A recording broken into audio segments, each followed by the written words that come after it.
She then says, "You are the most beautiful girl I have seen." And I said, "Oh, thank you." And then she says, "I think you could be the next Miss USA." I'm in the Army, okay? We don't do pageants in the Army. She then asked me to meet her at Starbucks the very next day before my next shift at Target.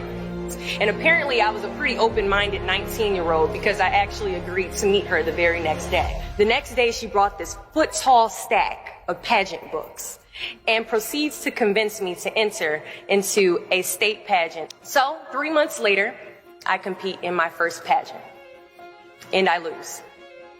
I go back the second year, compete in the state pageant. I lose.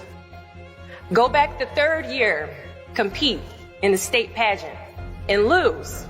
Go back the fourth year, compete in the same pageant and lose. I go back the fifth year, y'all. Compete in the state pageant and lose. But guess what? I go back the sixth year. Guess what happens? I lose. I called her on the phone and said, "You told me I could be the next Miss USA."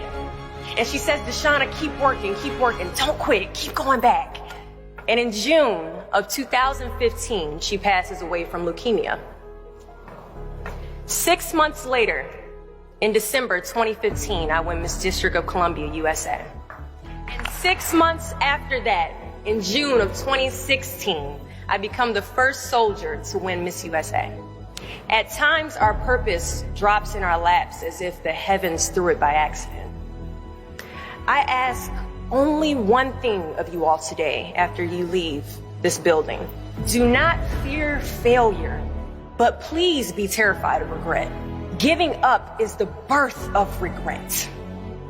After you walk out this door, you will receive 100 doors shut, slam in your face. You will have 100 moments that will be filled with someone telling you no, or telling you, "Thank you for your application, but we regret to inform you that we've chosen a different candidate for this job." You will sit in 100 different interviews and you will not get the job.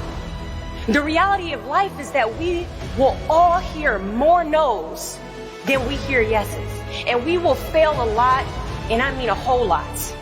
But what I ask of you today is to not take no for an answer. Don't be afraid of no's. Be afraid of the possibility of a yes that you have prematurely destroyed because you decided to quit before the clock strikes 12. I love a good no. Please tell me no. Telling me no is like adding fuel to a fire that is now set ablaze because of your single no.